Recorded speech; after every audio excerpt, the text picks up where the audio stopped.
put that too.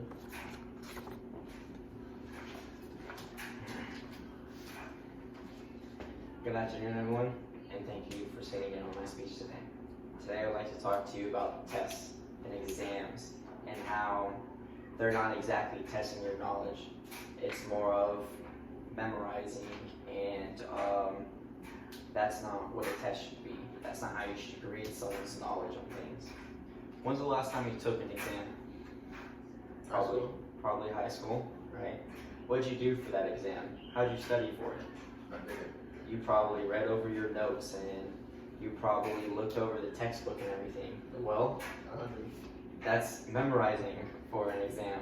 That's not exactly testing your knowledge on something. So an exam will only measure the memory of a student and not their learning. You'll only remember what's on the exam for a certain period of time, such as like, let's say you took a math test, right? Well, what's 2 plus 2? That equals 4. When's the next time you're going to use that in a real life scenario? A lot. Not that much, not that often really. All questions are asked based off of your notebook, and you cannot justify them in real life. Well, like I said earlier, you're reading your textbook to study, you're reading your notes to study. You're just memorizing everything, and you're not really retaining the information. If you sit here and study by just reading things, for the test, you're going to see exactly how that one thing on that note was in the test, or that one thing in the textbook is in the test, and it's just asked in the question. Another example of test taking is that some people are just not good at taking tests themselves. For example, I'm not very good at taking tests. When I see a test get put in front of my face and put on the table, I get a little nervous, I get a little shaky, I get itchy, and I don't remember what I studied for that test.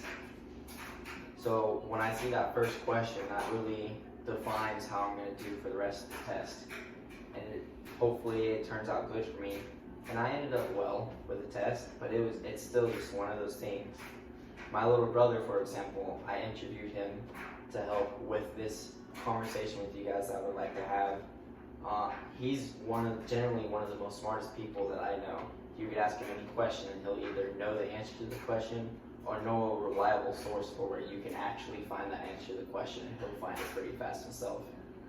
And his grades don't show that, and that's because of tests. The high school that he currently goes to as an 18-year-old, test is the most important thing, where 80% of his grades rely on the test. And if you're not doing so good on tests, your grades aren't going to show that you're generally smart.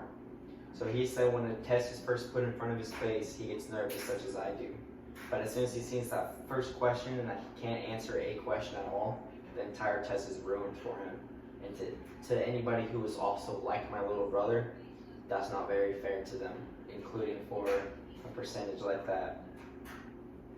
Taking tests can stress anyone out, really. So let's think about this. Like I said, I get stressed out. I'm sure you guys might get stressed out depending on how important the test is. And then there's some people that have learning disabilities. That's another disadvantage to taking tests. And it's not really fair to everyone that can't learn and retain information like everyone else when the whole test is just really just memorizing things and not showing what you were really learning. Exams are mostly used to evaluate a student's progress. Well, that's not what a test should be used for if the whole purpose of the test is to show what you're learning in that subject. It's used to evaluate the effectiveness of the teacher teaching the class, or the effectiveness of the student actually learning and being able to retain all that information. But none of this is really helping the student justify it or in a real life scenario. The definition of a test: it's the means by which the presence or quality of anything is determined. It's a means of trial. So today I want you guys to think about this. The rest of the day, think about it, sleep on it, whatever you want to do. But I want you guys to understand that, based off of what I said, that not all tests are really going to help study or progress you in life. They're not. What you need to do is you need to take the information that you learned and you need to go out and you need to test yourself on it in the real life scenario. such as science, right? I mean, all of that stuff you can do outside. So if you want to test your knowledge of science, go outside and do something. Thank you for sitting in on my speech, and I hope you guys really learned something on this. Can I do arguments now? No. He's like,